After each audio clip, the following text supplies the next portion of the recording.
Planning your summer road trip? What if I told you there's one highway that runs from the Canadian border all the way to Mexico and takes you through some of the most breathtaking Rocky Mountain scenery in the West? Welcome to Highway 89. In this movie-style episode, we'll cover the entire Montana stretch from the Pagan border crossing to Livingston, just north of Yellowstone.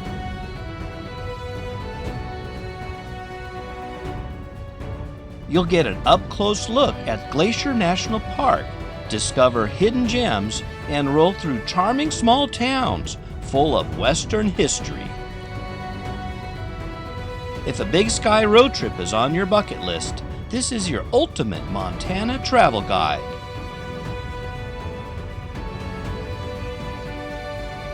Let's hit the road!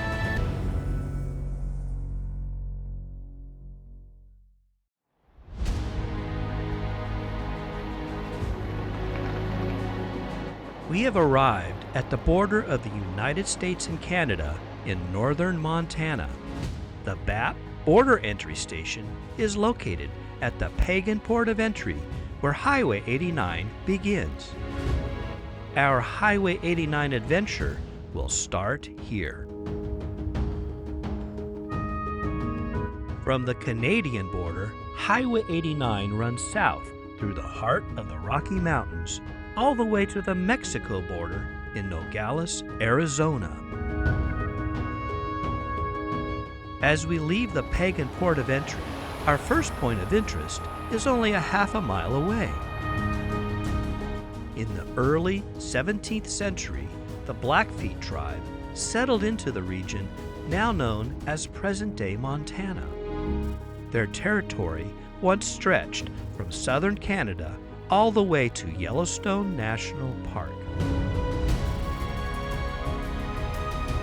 The Blackfeet relied heavily on bison hunting for their livelihood. They knew their lands and used only the best paths to get from one hunting ground to another. Trappers, traders, early explorers all used these same paths as they navigated through the formidable Rocky Mountains. Wagon trails became railroad tracks. Railroad tracks became automobile roads. Highway 89 is a direct descendant of the original paths that the Blackfeet tribe and Native Americans before them used for hundreds of years. In the late 1800s, with European expansion and the near extinction of buffalo, the Blackfeet were forced into reservations in both the United States and Canada. A significant portion of their land became Glacier National Park. As we continue our Highway 89 journey south, a short 10 miles from the Canadian border is the little town of Bapp, and the turnoff to the Many Glaciers entrance of Glacier National Park.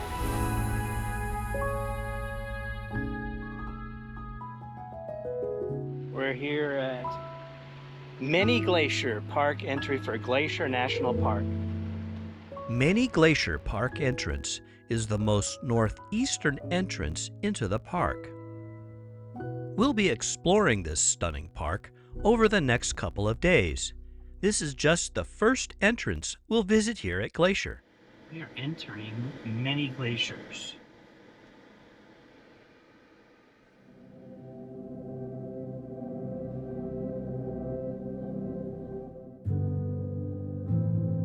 Glacier was established in 1910 as the 8th National Park by President William Howard Taft. With shimmering lakes and rugged peaks, Glacier is known as the crown of the continent.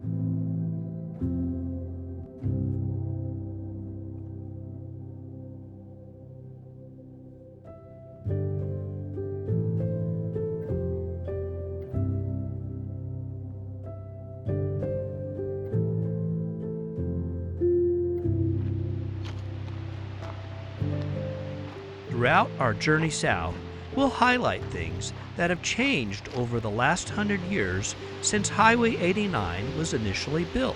And here is a good one. The global retreat of glaciers is one of the more significant things that has changed over the last 100 years. Once home to over 150 glaciers that gave this national park its name, it now has less than 25.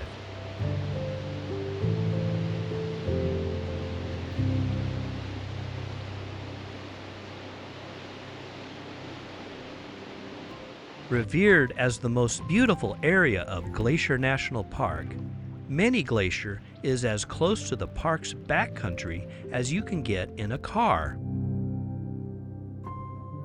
With over 700 miles of trails crisscrossing 1 million acres of mountainous terrain, Glacier National Park is the ultimate hiking destination. And Many Glacier is the best of the best.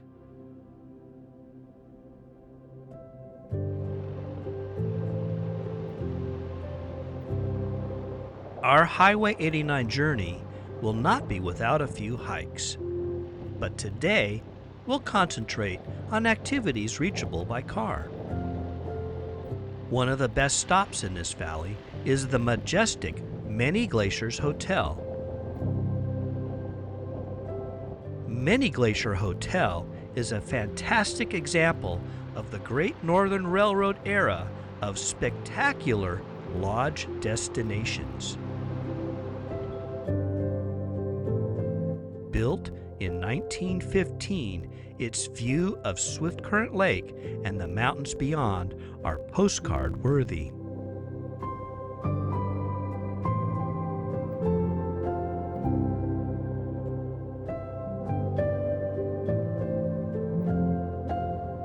It sits in quiet splendor, a portal to a bygone era of elegance and exploration.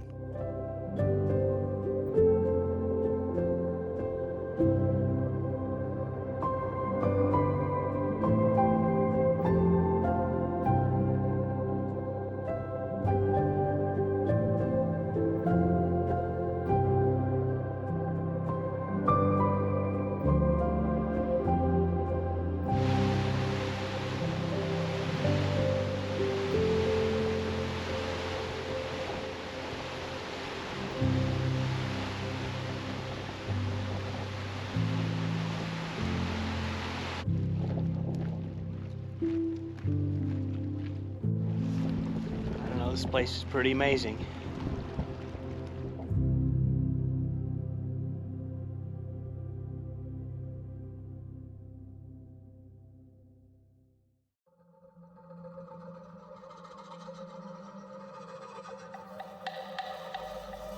We reluctantly leave this most gorgeous place. Highway 89 awaits us. The plan is to head for Browning, pass the St. Mary Park entrance, and save the spectacular Going to the Sun Road for tomorrow. Along the way, we find another interesting pullover and an ominous view. This pullover is on a small plateau with expansive views of the eastern Glacier Mountains and overlooking views of the valley below. It was used by the Blackfeet tribe as a rest point. With Highway 89 situated directly beside this rest stop, it further reinforces the idea that this section of the 89 route was built upon the footsteps of generations of Native Americans. The views from the lookouts are absolutely gorgeous, but smoke from a nearby wildfire has discolored the mountains. Look at all the smoke. Golly, there's got to be a fire close by. I've not seen it this smoky yet on this entire trip. Wow, I hope Apgar or the other side isn't on fire. It sure looks like it's close. Yeah, it looks like it can't be that far away. You know, it's a little better over here, but really bad right straight ahead of us. Right in Glacier National Park, it looks bad. Yeah. Yeah, so hopefully it's... Right, because right through there is going to the Sun Road, so it's like right on the other side of that, and that's... We continue heading south towards Browning, where we'll end our day's drive on Highway 89 and take the roundabout back towards camp. Along the way, we pass some misbehaving horses. Just say the horses are loose. Oh my gosh, the horses are loose! We're in the middle of nowhere, these poor horses. I hope those guys on the quads are out. Hope they're out gonna pick up those poor horses. This roundabout intersection is on the north side of Browning. We'll take the West Highway 2 exit back towards Glacier National Park. We'll reconnect and continue our Highway 89 journey south in a couple of days, right here at this roundabout. But before we head back to camp, we have two places we need to visit that are important to the history in this area. First up is Marias Pass on the Continental Divide, just south of Glacier National Park on Highway 2. It's the northernmost pass in the United States that's open to automobile traffic year-round. At an elevation of 5,216 feet, it's the lowest crossing of the Continental Divide between Canada and New Mexico.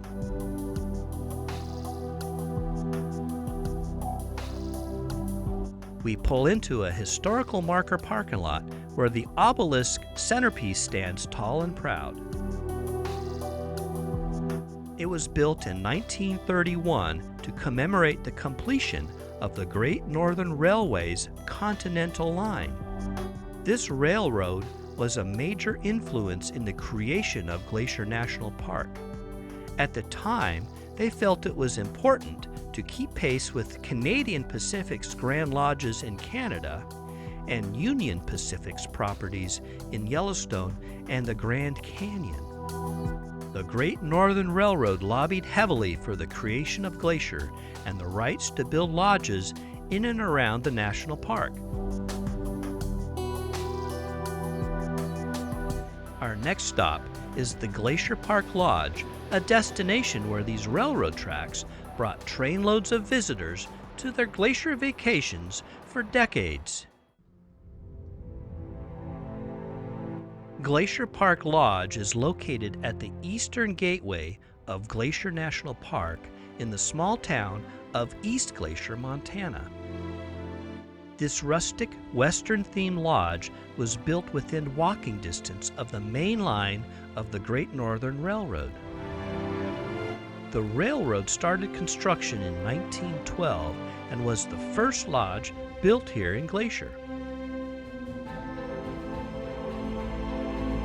Inside this historic hotel, Douglas fir logs tower over the lobby.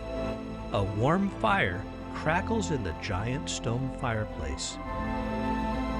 Guests gather in quiet conversation, sharing stories of their day's adventures. With no televisions and no air conditioning, guests instead soak in grand views of the beautiful Glacier Mountains and breathe in the fresh Montana mountain air. Just a short walk down the beautiful garden path is the train station that visitors used to get to this majestic lodge.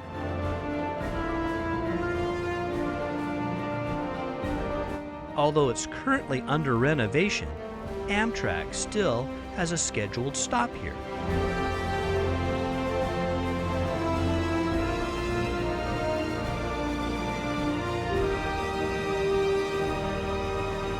Our long first day ends as we drive back into the park at the Two Medicine entrance to return to our camp.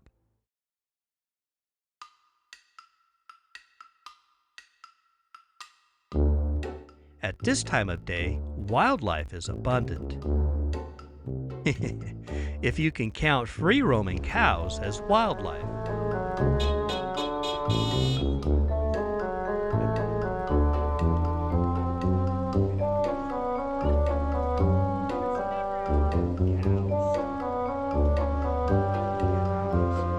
One could argue that tourists are a form of wildlife too.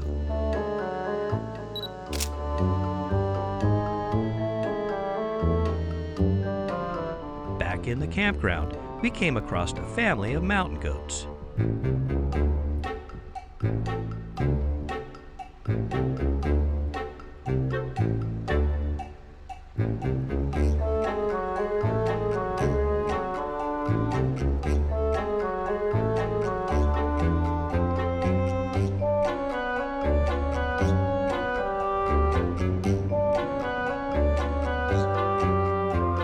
Throughout the day today, we have seen wildfire smoke settle into the glacier area.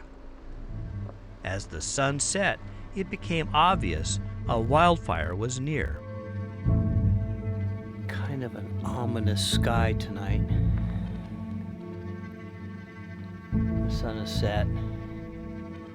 We've got a little bit of blue sky over here, but not much. And it gets oranger and oranger as it goes by.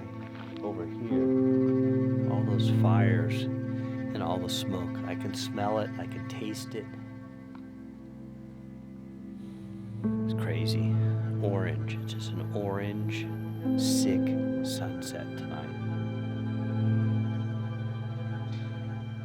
I think we're gonna turn in. We got a bunch of stuff planned for tomorrow. We'll see what the morning brings us.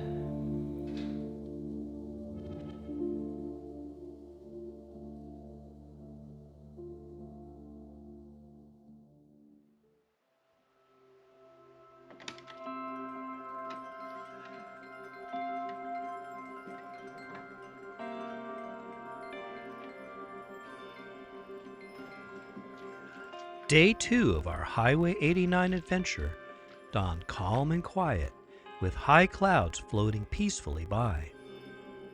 Thankfully, the wildfire smoke seems to have drifted another direction.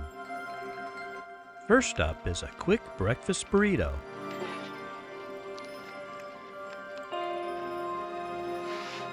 Then we pack up and head out.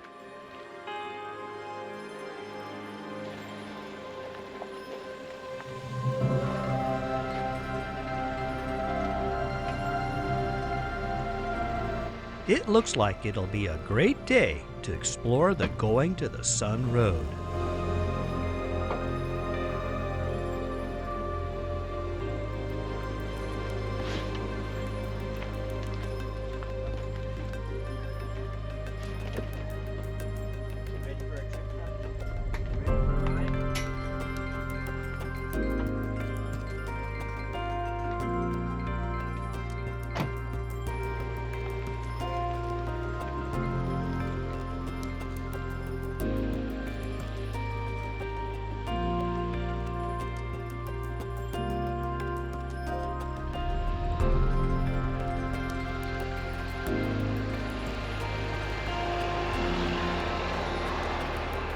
We enjoy driving over tall mountain passes in our Jeep.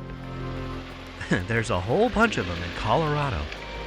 Going to the Sun Road is as good as any of them, maybe even better, because it's paved.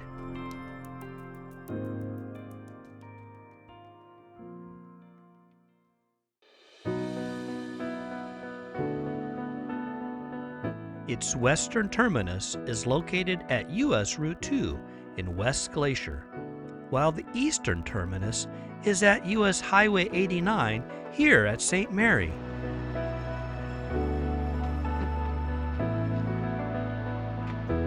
This is also a good place to tank up with some gas and get an ice cream before entering the park.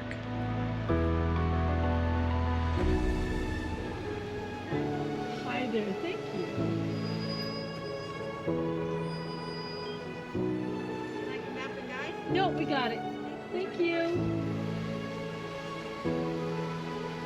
The Sun Road, as it is sometimes referred to, is the only road that traverses the park. It crosses the Continental Divide at Logan Pass at an elevation of 6,646 feet. Construction began in 1921 and was completed in 1932. Prior to the construction of the road, visitors would spend several days traveling through the central part of the park, an area that now can be driven by car within a few hours, excluding any stops for sightseeing, of course.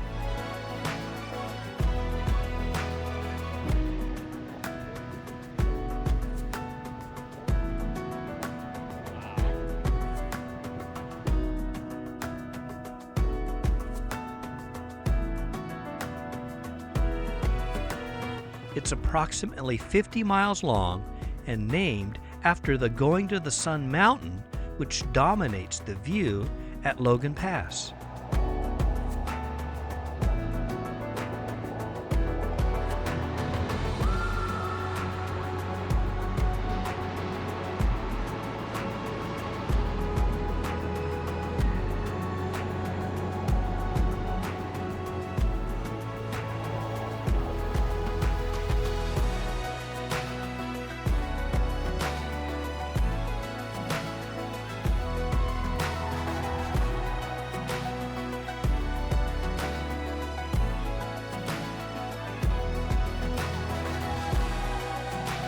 Going to the Sun Road is notable as the first National Park Service project specifically intended to accommodate the automobile-born tourist.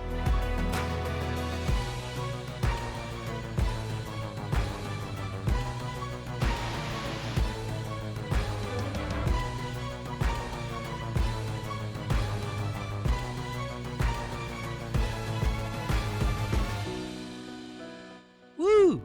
This place is breathtaking. There's just so much to see. But it's time for a pit stop, and Lake McDonald Lodge is a good place to take a quick break.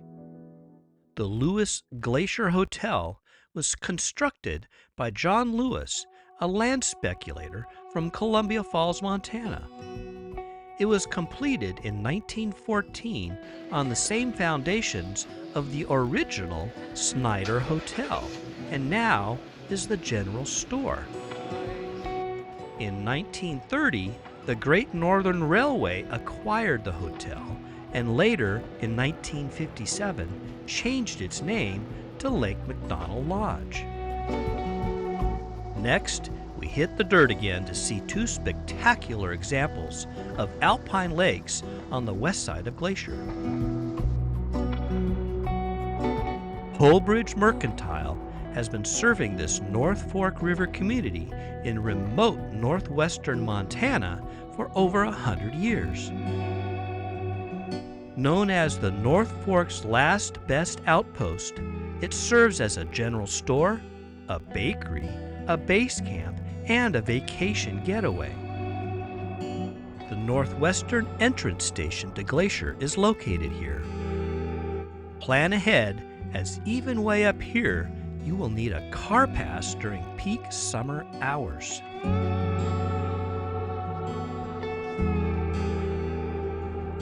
First up is Bowman Lake, approximately 6 miles from the Polbridge entrance on a narrow, unpaved road.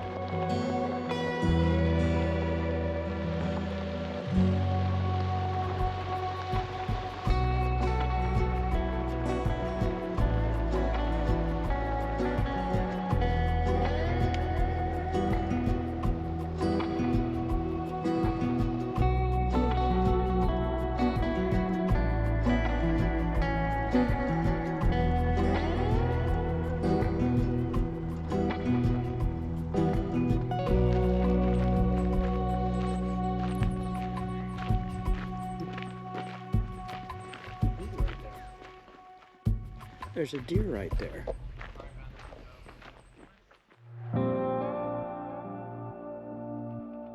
Bowman is the third largest lake in Glacier, after Lake McDonald and St. Mary Lake.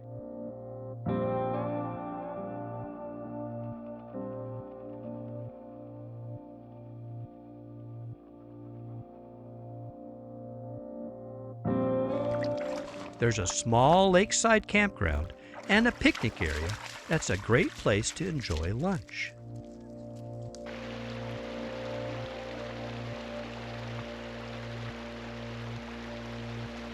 During the last ice age, glacial action carved valleys and left behind moraines.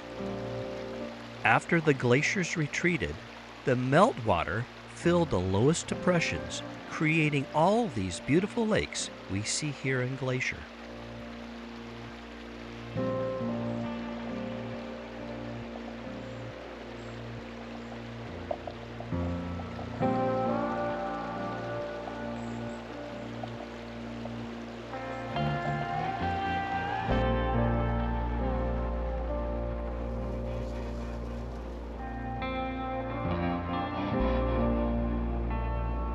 Even further north, a couple miles, on more dirt roads, is Kintla Lake.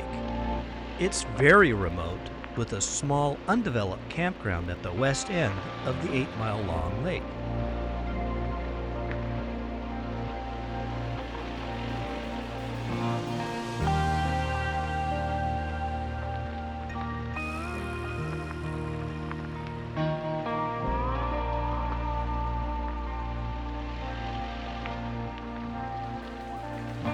Immersed in spectacular scenery, you might forget that the mountains to the north are in Canada.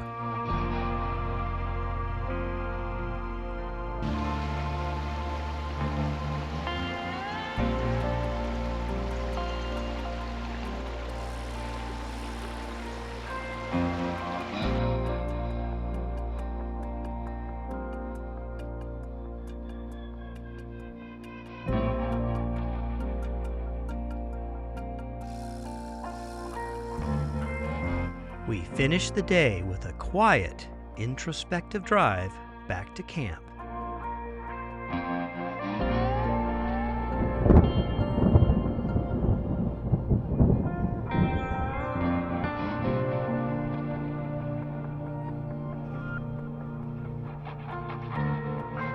Our time here at Glacier National Park is at its end.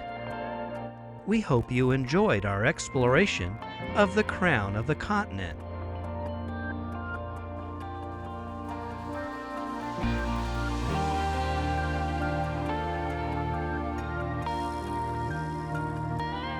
Although we've driven plenty over the last few days, we've only driven 50 miles on Highway 89. We still have a long way to go.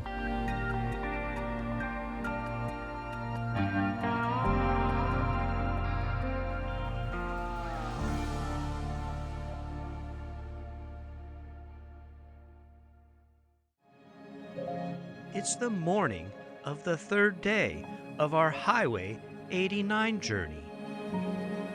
We're still here in Glacier National Park, on Two Medicine Lake to be specific, enjoying the beautiful morning sun. When we parked our rig in our campsite 4 days ago, we knew it was going to be a challenge to get it out. This is probably the most unlevel site we've ever come across. Last night's huge cloudburst, which made the hillside wet and muddy, only made it more challenging. So we decided to delay our departure a few hours to give the hillside a little more time to dry.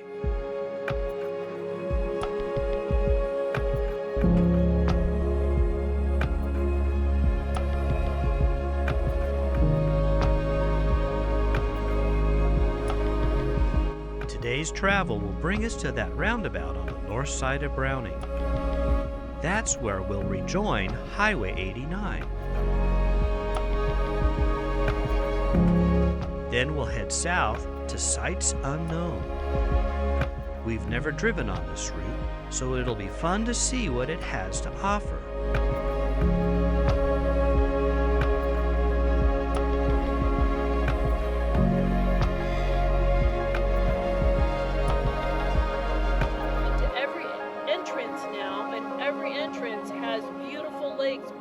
Mountains at every point along this large national park. That's what's amazing, is all the entrances, all the lakes, and they all have something, and they all have the big mountains the whole way. They're all gorgeous. Yeah. Yeah. Yeah. it. That's what's crazy, is it just keeps going on and on. Yeah.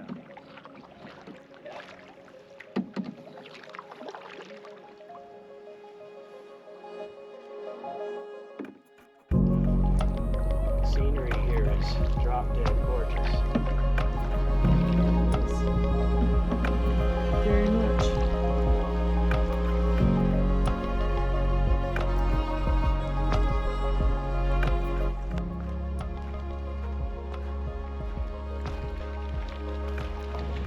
Kenai's pretty funny. She goes, "Hey, you guys, do you know there's water down there? You know there's a lake? I want to go in it. Can I? Can I?" Funny. Funny stuff. Puppy dog likes the lakes around here. We're having a hard time saying goodbye to Glacier. It's a short drive day, so getting a late start won't hurt. We're hoping getting out of our campsite won't hurt either.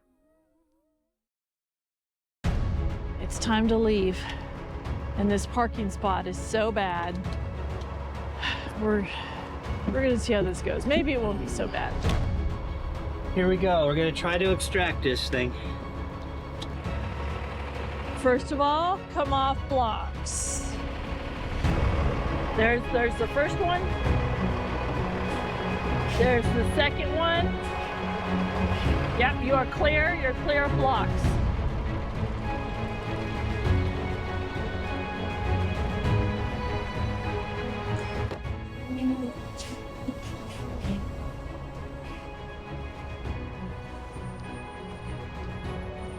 Yeah, you got at least a foot. Okay, you're now touching. Passenger rear is touching bushes about 6 inches into the bushes. I'm just gonna inch back. Just wonder if you can, inch forward and do it over again.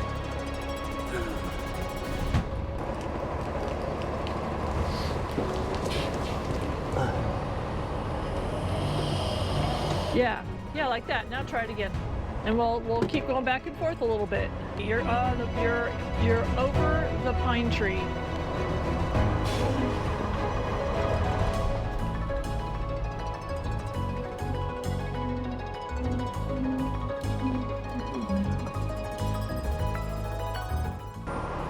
Okay, right now you're clear. Right now you are clear on passenger side. Oh, you got a little bit of the pine tree. Not bad, not bad. Keep coming. Check.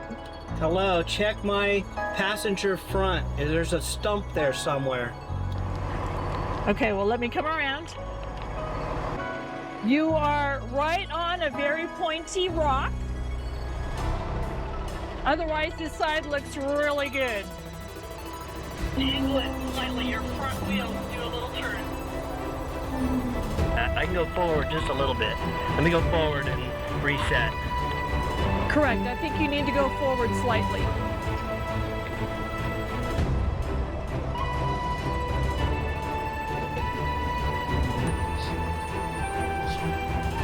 That's looking better. That's looking better. Okay, I think you can go straight.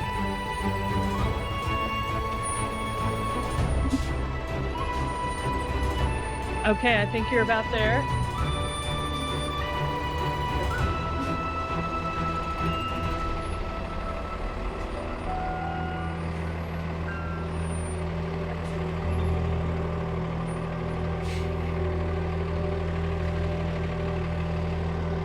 Holy cow.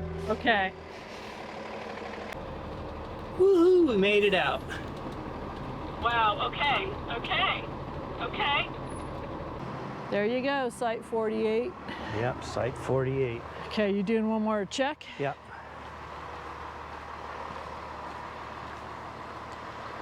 They can fix it. What? They can fix it. Holy cow.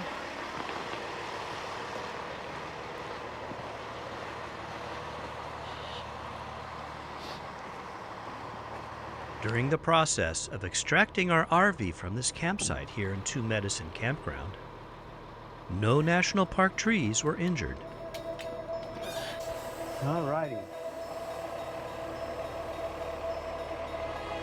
Dump station. Dump station, here we come.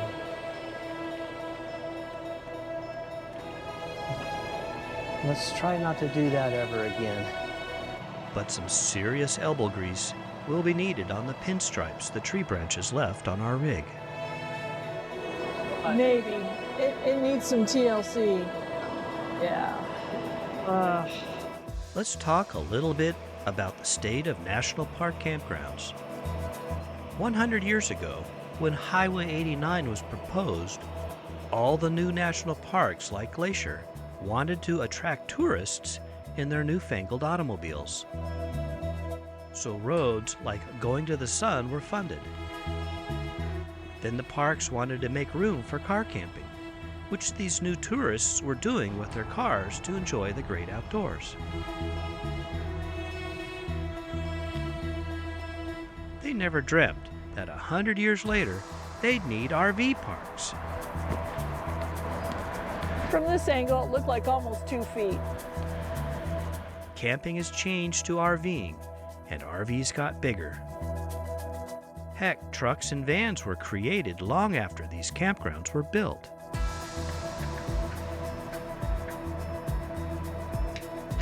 Here's the main problem. The camp spots often are too small or on hills or in sites that are too tight to maneuver in and out of with today's RV. We don't need fancy services like power and water at all of the sites, but we do need clear and open access with wider campground roads and trees and shrubs trimmed back so we can more safely navigate throughout the campground. Left turn, right turn, brakes. Okay, do a little drive, clunk. Okay, we're going. We're leaving Glacier. Goodbye, Glacier. It's been fun. We'll be back someday. We gotta drive to Browning to hook up to 89 to head south. Giddy up, here we go. Brownie, it's 12 miles away. Luckily, we made it out of our tight little hillside campsite without too much damage. Now it's time to drive. It's about 130 miles to this evening's Harvest Host overnight spot.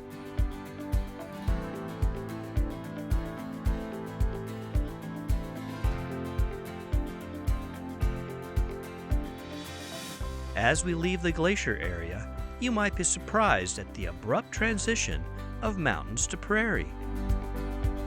Although the rock structures typical of foothills are present here, they're covered by the glacial debris that forms these grasslands. The grasslands support the local economy with its fertile grazing land. There are many small towns at state highway intersections where a gas station or a small grocery store supplies the locals with their needs. Many even have their own post office.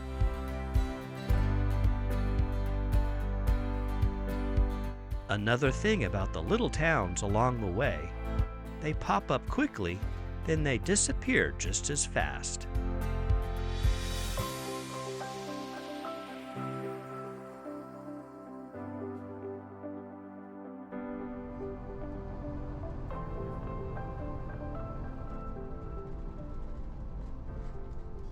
At about the halfway point of our day's drive, we found a fun rest stop filled with dinosaurs. The rest area coming up on the right. Unfortunately, it's closed today.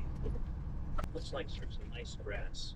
I think the doggy needs some grass. Oh, doggy would love that. Can we get out the other side?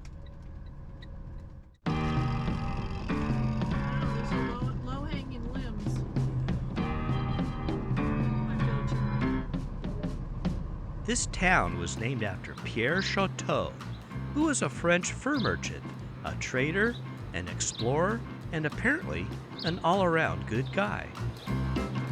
The town of Chouteau is part of the Montana Dinosaur Trail. It's near one of the world's most important paleontology sites, Egg Mountain. Remains of 14 dinosaur nests with fossilized eggs gave the mountain its name. The Old Trail Museum is home to the Montana state fossil, the Mayosara, which means caring mother lizard. Besides dinosaurs, the museum also has artifacts and historical information about the Blackfeet tribe.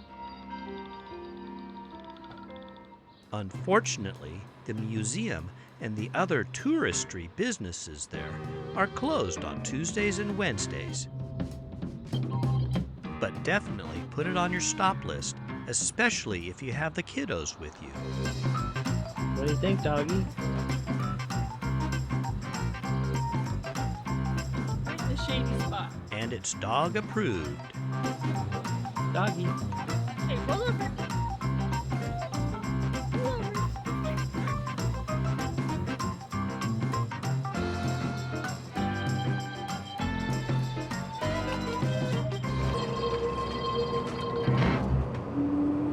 All right, we're out of that parking lot.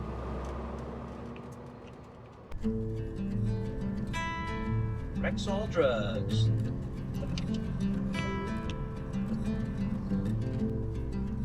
If you're going to Glacier National Park, it's a U-turn. U-turn Glacier. Oh, there's a drive-in. Stuff on top of that. It's wagons on the road.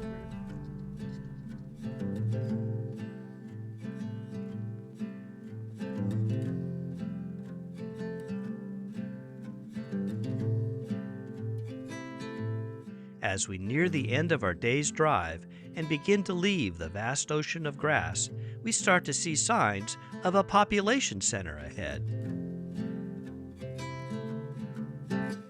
Grain silos are a good sign of fertile farmland.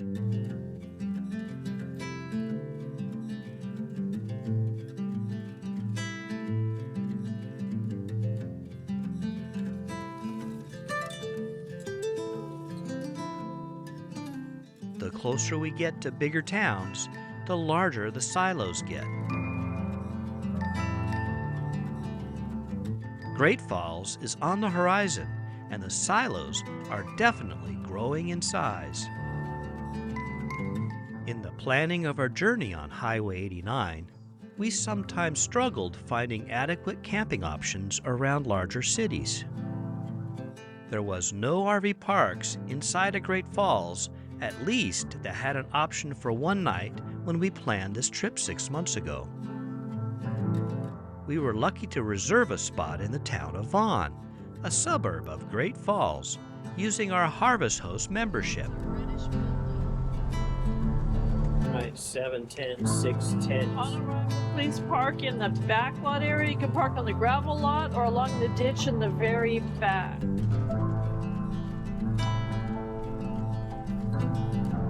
Yeah, fun for kids. Yeah, that right here looks really good. The Big Sky Deli turned out to be an unusually good place to enjoy a quiet overnight. With plenty of parking in the rear and large areas of green grass, we felt safe.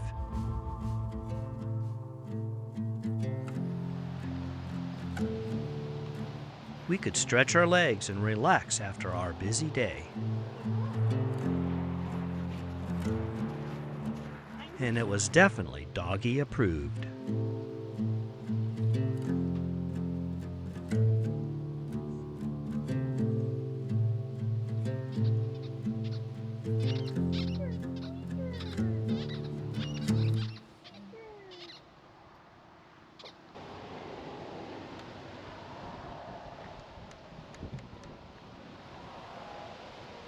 Needs more books. Yeah, it needs a few more. It's just, they're so cute. I love little libraries. I know. I wish we had a few books we could throw in I some know. of these I things. wish I had more. And you know, I got some at home, but Yeah, nothing in the camper. yeah.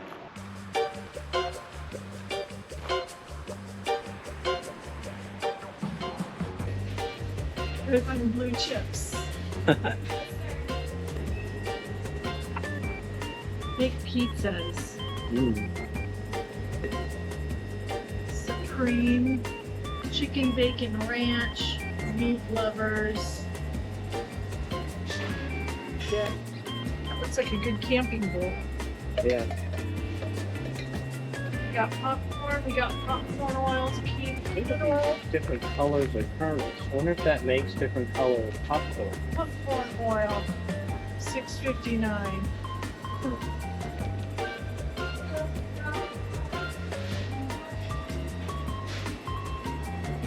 I almost want to get this colored popcorn. Yeah. Okay. Rainbow blend. Oh, of all spices. Yeah, look at That's what I'm telling you. these big bowls. That's what I'm saying. Look at this Look at that size of that bowl. Holy cow. I know. Zesty garlic herb pizza seasoning. How much? $3? $2.69.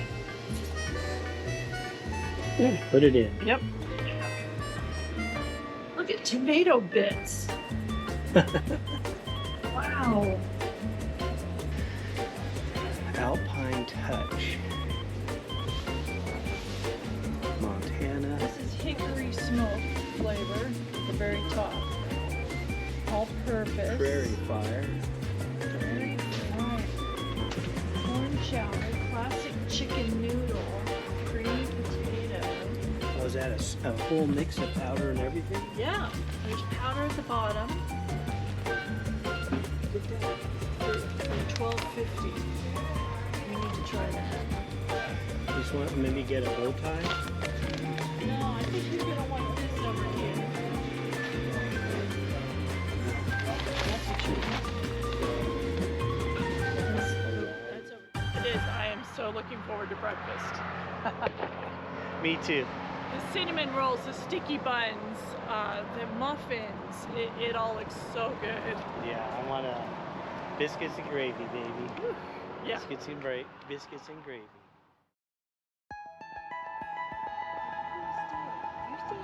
It's the morning of the 4th day of our Highway 89 journey. After a quiet and peaceful overnight at the Big Sky Deli, we eagerly looked forward to breakfast from the deli counter inside, and it did not disappoint.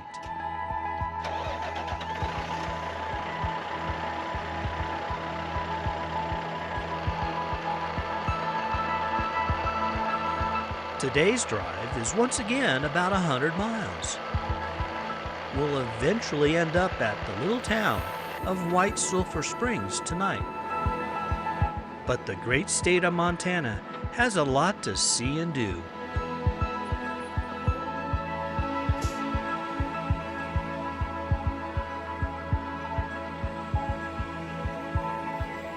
This morning, we'll explore the Great Falls area to see what makes it great. And then we'll head south and see what we can discover as we travel on Highway 89. But first, we need some fuel. It's been quite a while since we last filled up, and we won't have much chance of fuel until well south of Jackson, Wyoming.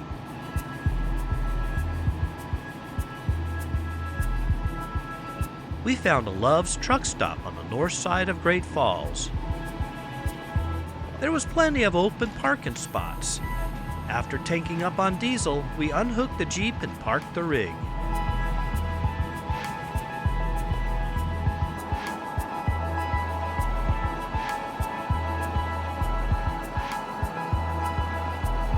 We packed up Kenai and headed out to our first site, the shortest river in the world.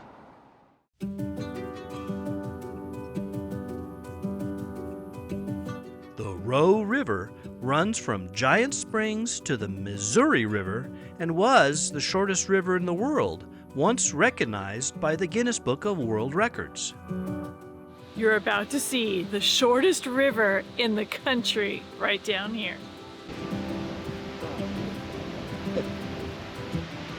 Up here is a big spring, and this spring pumps out so much water that it actually forms a river, and boom, empties right there into the Missouri. Crazy. It is crazy. That's why you got to see this. Crazy. In 1987, the river was unnamed, so the 5th grade students at Lincoln Elementary School in Great Falls first had to name it before Guinness would recognize the river. The students named it Roe after the Giant Springs fish hatchery located at the springs. This hatchery primarily raises rainbow trout, whose eggs are called roe. Over 150 million gallons of water flow from the Giant Springs every day and cascade into the Missouri River.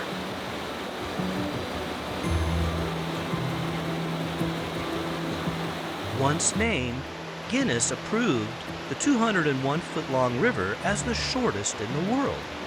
But a dispute with Oregon's Dee River caused Guinness to eliminate the category instead of ruling on the claim.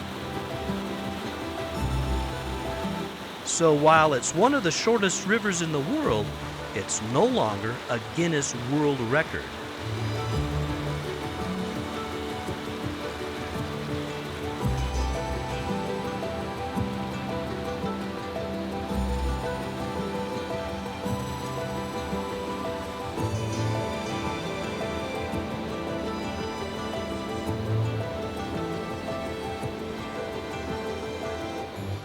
Lewis and Clark, on their historic expedition to the Pacific coast, discovered this giant fountain on June 18, 1805.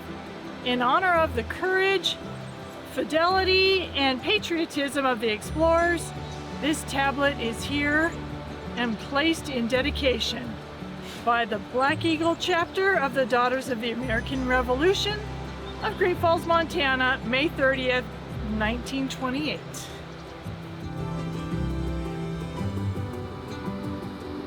We packed up and headed upstream about a mile along the Missouri River to the Black Eagle Dam. It was the first hydroelectric station built in the state of Montana and the first on the Missouri River. It was constructed of timber and rock in 1890 and helped give the city of Great Falls the nickname the Electric City. A second dam built of concrete opened in 1927, replacing the first dam, which is still there, submerged in the reservoir.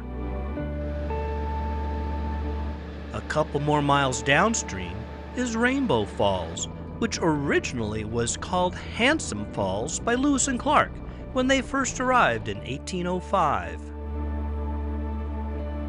The height of the falls is now crested by Rainbow Dam, constructed in 1910. Water is diverted to a hydroelectric power plant, which has all but eliminated the water cascade witnessed by Lewis. Not much water going down these falls.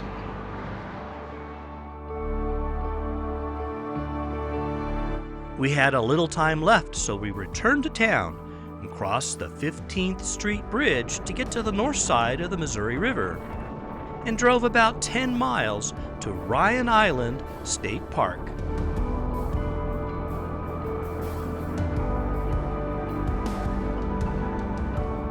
Here, a third hydroelectric dam and power station was constructed in 1915, just upstream of the falls themselves. Another run-of-the-river dams is built on the largest of the 5 Great Falls of the Missouri.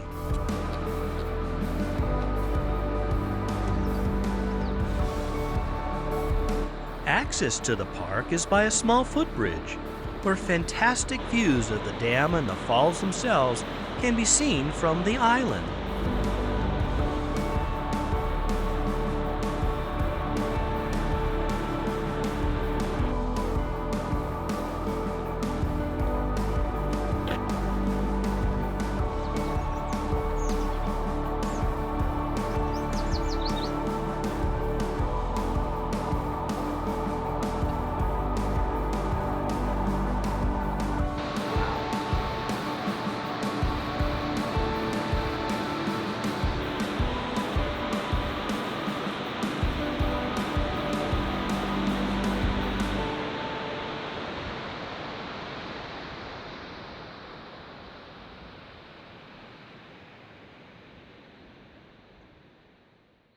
Our time in Great Falls was up.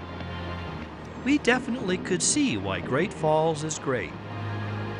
With the Missouri River running through the Electric City, it's quite unique.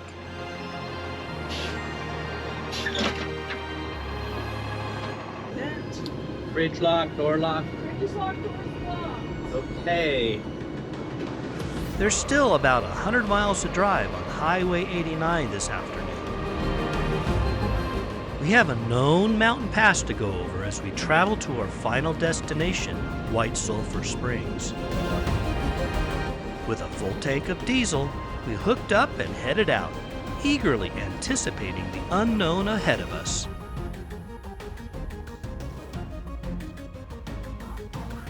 Okay, because we might have some mountain driving here. Yeah.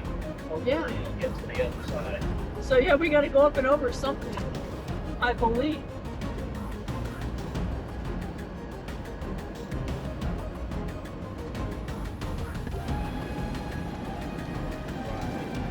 All right, we got a full tank of DEF. Got a full tank of diesel.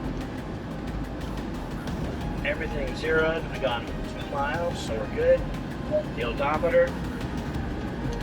Heading south on 89.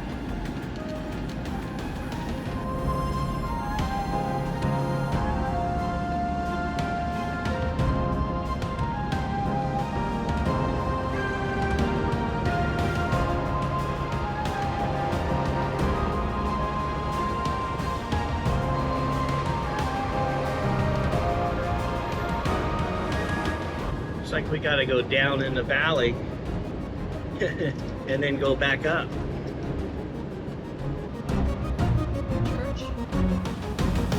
On our way up one mountain grade, we came across an overlook of Sluice Boxes State Park.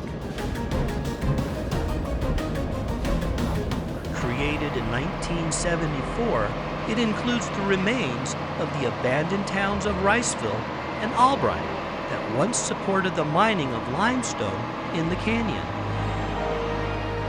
The Montana Central Railroad ran along Belt Creek, which forms the centerpiece of the park, and connected silver mines in the Barker and Hughesville mining districts to smelters in Great Falls. Yeah, do you see where those 2 people are walking down there with the 2 dogs? Yeah, that's the old railroad track. There's 80 trestles that have been torn down to get up to another town here at the top. So now it's a park and a walking path.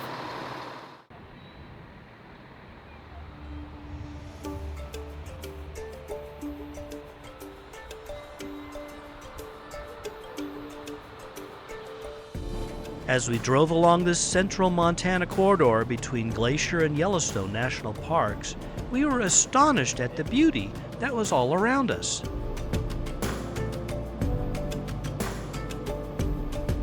Having left the grassy plains of northern Montana, we were once again back in the Rockies.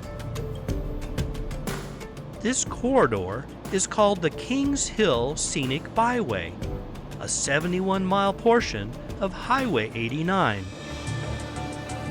The Little Belt Mountains were ahead of us, and this byway bisects them. This rocky mountain range, situated mainly in the Lewis and Clark National Forest, contains rolling peaks and expansive conifer forests. We crested Kings Hill Pass with a few raindrops on the windshield.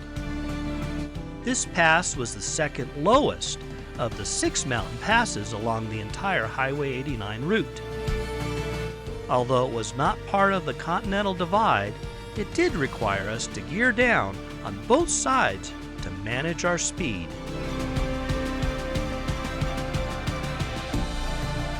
The clouds thickened as we drove along the Kings Hill Scenic Byway to our destination. I couldn't help but think that this route, Highway 89, was the best way to travel between the two cornerstone national parks, Glacier and Yellowstone.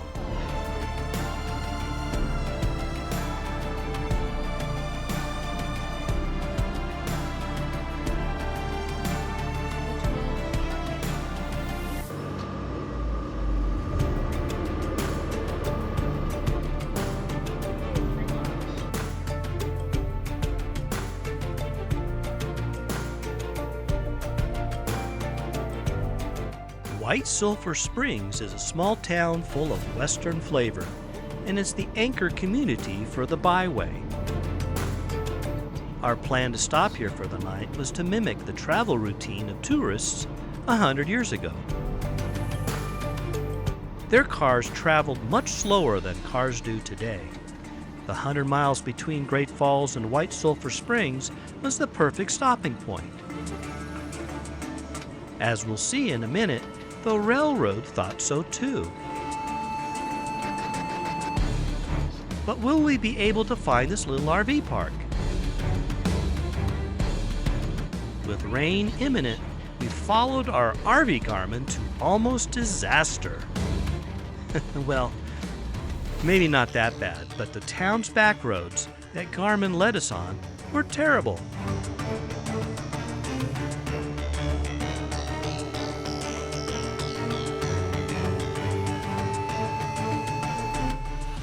Why didn't we stay on the real road, Garmin? Yeah, this side road looks much better, but you guys think this is Best way. the best way? Maybe all the roads down here are I don't know, the 6th Street looks a little better. We might head out on the 6th Street, maybe?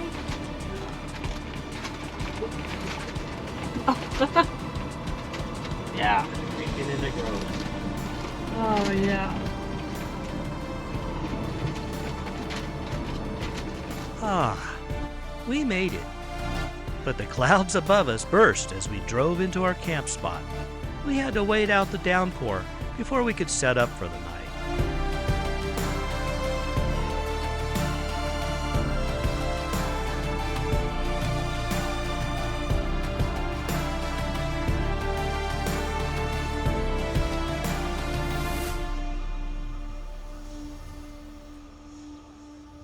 After a light dinner, we took a walk through town to see what it was all about.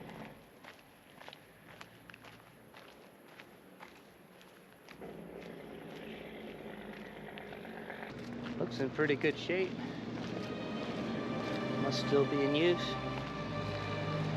The now defunct White Sulphur Springs and Yellowstone Park Railway had a spur line from here to Ringling, a distance of just under 23 miles.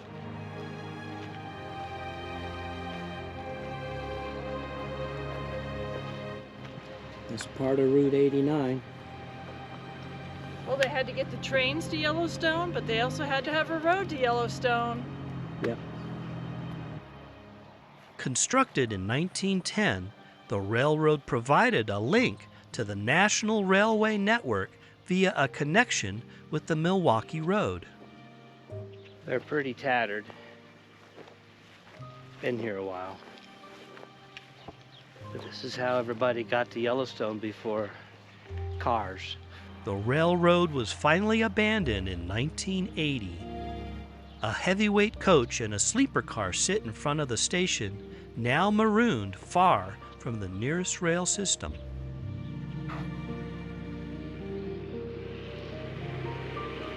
Originally called Brewer Springs after James Scott Brewer, who led claim to the thermal springs in 1866, It was changed to White Sulphur Springs in 1867 as it became the county seat of Meager County, Montana. It has a total area of less than 1 square mile. Hot Springs Creek rises in the center of town at a local hotel, which offers soaking in the mineralized hot spring. Highway 89 cuts through the middle of town as Main Street.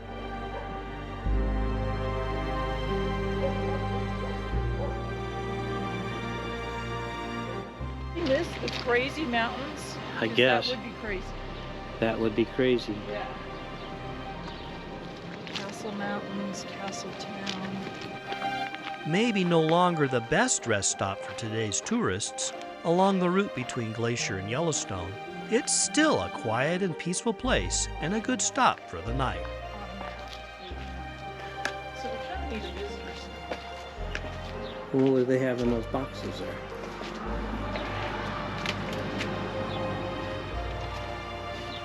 They have travel maps for ranger districts. Here's Little Belt Mountain. Recreation travel map for the Little Belt Mountain area. All right. Yeah. So this is the White Sulphur Springs Ranger Station. Lewis and Clark National Forest. Okay, dog. Let's see if we not get run over on this busy 89 here.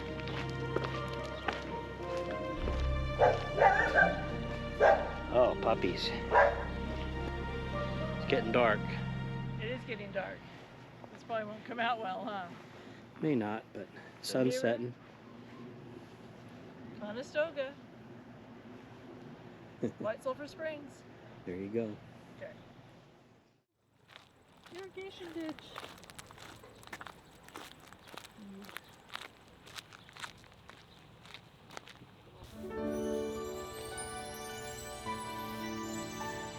The next morning dawned absolutely beautiful and perfectly clear. It looked like a great day for a drive.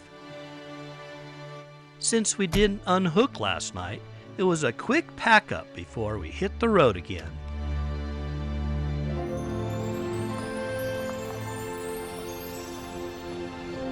Conestoga Campground proved to be a very nice place to park for the night. With full hookups and a flat gravel pad, it had great views from the campground for miles.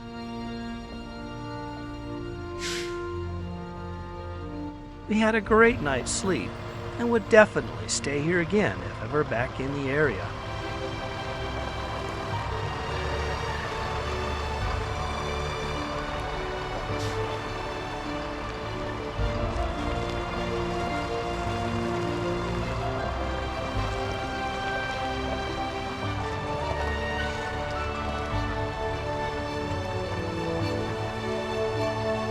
See ya, Conestoga. See ya, White Sulphur Springs. Heading to Livingston. There's a bee. Oh, bee. Conestoga, that place was okay. It's okay. Yeah. Compared to where we were on that hillside, The hillside. And Two in Medicines. Medicine. that was gorgeous. Yeah. Yeah.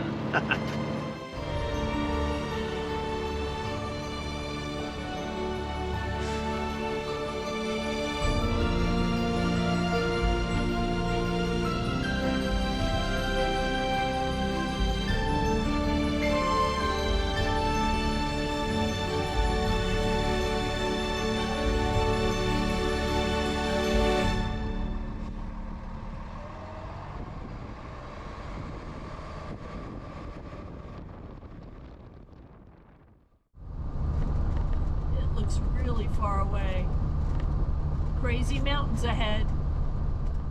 We think.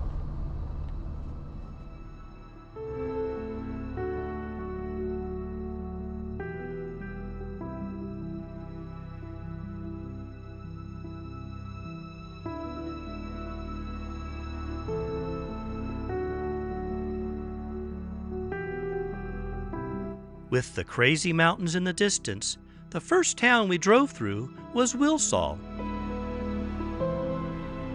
This quiet and quaint town is set in the Shields Valley of the Bridger Mountain Range on land traditionally occupied by the Crow people.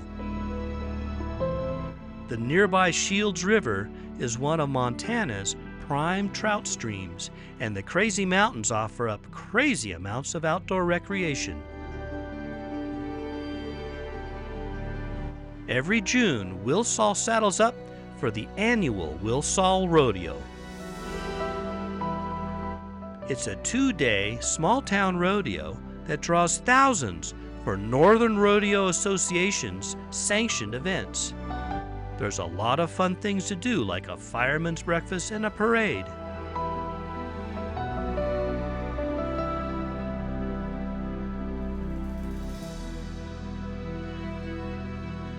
Then, just as quickly as it appeared, Wilsall was gone.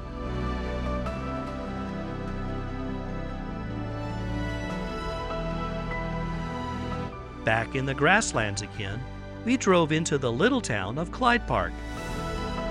It was founded in 1870 as Sunnyside by Texas cattlemen who were attracted to the area for grazing their herds. The Sunnyside Post Office was established in 1887, but in 1901, the post office in nearby Clyde Park merged with the Sunnyside Post Office, then changed its name to Clyde Park. In 1909, the Northern Pacific Railway established a branch line in the town, and in 1912 it was incorporated as Clyde Park. Today, the town is home to the G-Bar-M Ranch, a 3,200-acre dude ranch that first opened in 1934. The town is also home to Old Settlers Days, an annual celebration of pioneer history. It includes an art show and a parade.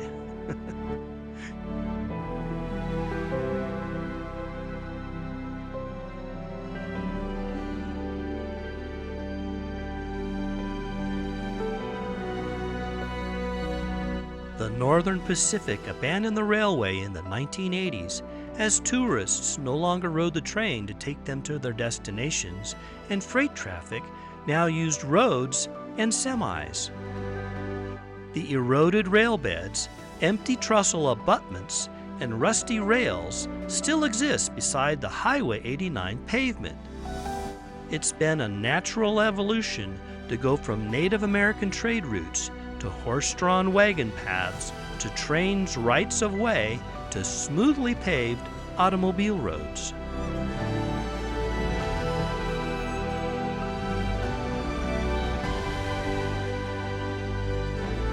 Here at this junction, Highway 89 briefly joins Interstate 90, the second northernmost east-west interstate in the continental U.S.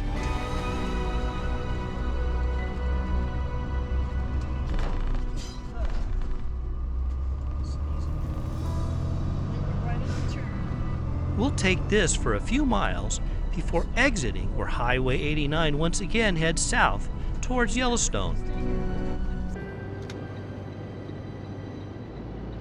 89 south. Our camp spot is just south of the interstate, where traffic seems to have finally found us.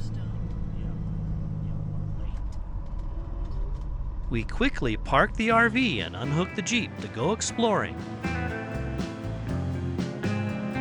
Livingston is the largest town we've seen since leaving Great Falls, but it's still basically a single Main Street type of town. Then we stumbled onto what we thought were the best burgers on the entire Highway 89 route.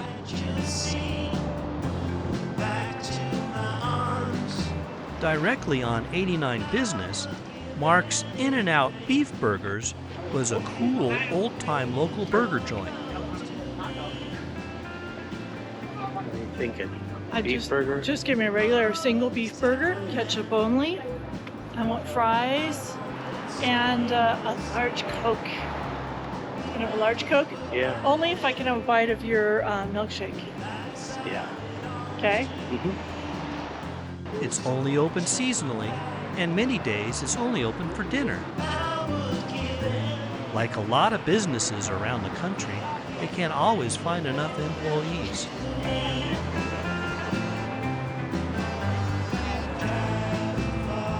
The burger patties were small, so order the double or triple. The fries were crispy and very good, and the shake was thick and vanilla-y.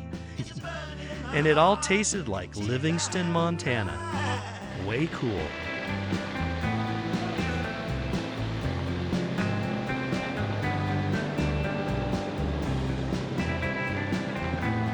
We're sad to be leaving Montana tomorrow, but Yellowstone is close. We can almost see it from here. Next up, we take Highway 89 into the First National Park. Join us as we experience a scary tow bar issue on our way in.